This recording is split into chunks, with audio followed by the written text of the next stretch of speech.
आपने कभी सुना है कि भगवान भी बीमार पड़ते हैं और उनका इलाज भी किया जाता है। उड़ीसा के पुरी में भगवान जगन्नाथ की ऐसी ही एक अनोखी परंपरा निभाई जाती है, जहां महाप्रभु जगन्नाथ को बुखार आने के बाद उन्हें 14 दिनों तक विश्राम कराया जाता है। इस दौरान भगवान की नियमित पूजा नहीं होती, बल्कि उनकी सेवा एक बीमार व्यक्ति की तरह की जाती है।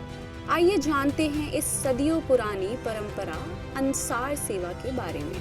पुरी के श्री जगन्नाथ मंदिर में स्नान पूर्णिमा के दिन भगवान जगन्नाथ, भगवान बलभद्र और देवी सुभद्रा को 108 कलशों के पवित्र जल से स्नान कराया जाता है। मान्यता है कि इस दिव्य स्नान के बाद महाप्रभु जगन्नाथ बीमार पड़ जाते हैं और उन्हें बुखार हो जाता है। इसके बाद भगवान को मंदिर के एक विशेष कक्ष में रखा जाता है, जिसे अंसार गृह कहा जाता है। इन 14 दिनों के दौरान भक्त भगवान के दर्शन नहीं कर पाते। भगवान की प्रतिमाओं को विश्राम दिया जाता है और उनकी सेवा गुप्त रूप से की जाती है। भगवान जगन्नाथ के स्वास्थ्य लाभ के लिए अलग अलग मठों से विशेष फल, औषधीय सामग्री और पूजा सामग्री भेजी जाती है। इसी परंपरा के तहत ओडिशा के काकटपुर देवाली मठ, जिसे भगवान जगन्नाथ का अंतदिशाल मठ माना जाता है, वहां से अंसार सेवा के लिए फलों का भार पूरी भेजा गया। 4 पारंपरिक रथों में सजाकर आम, नारियल, पपीता, पिजूली, खजूर, पान और कमल के फूल समेत कई तरह के फल श्री मंदिर तक पहुंचाए गए। इस धार्मिक यात्रा को बेहद खास तरीके से पूरा किया गया।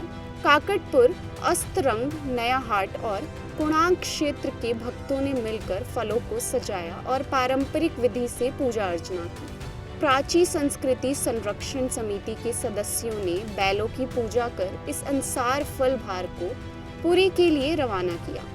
मान्यता है कि ये फल भगवान जगन्नाथ के स्वस्थ होने में सहायक होते हैं।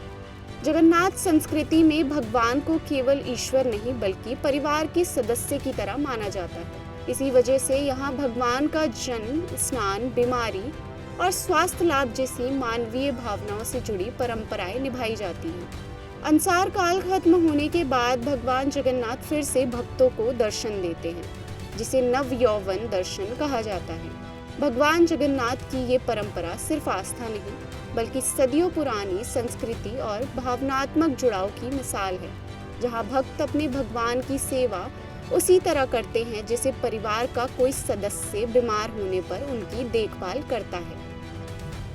भगवान जगन्नाथ की ये परंपरा सिर्फ आस्था नहीं, बल्कि सदियों पुरानी संस्कृति और भावनात्मक जुड़ाव की मिसाल है, जहां भक्त अपने भगवान की सेवा उसी तरह करते हैं जैसे परिवार का कोई सदस्य बीमार होने पर उनकी देखभाल करता है।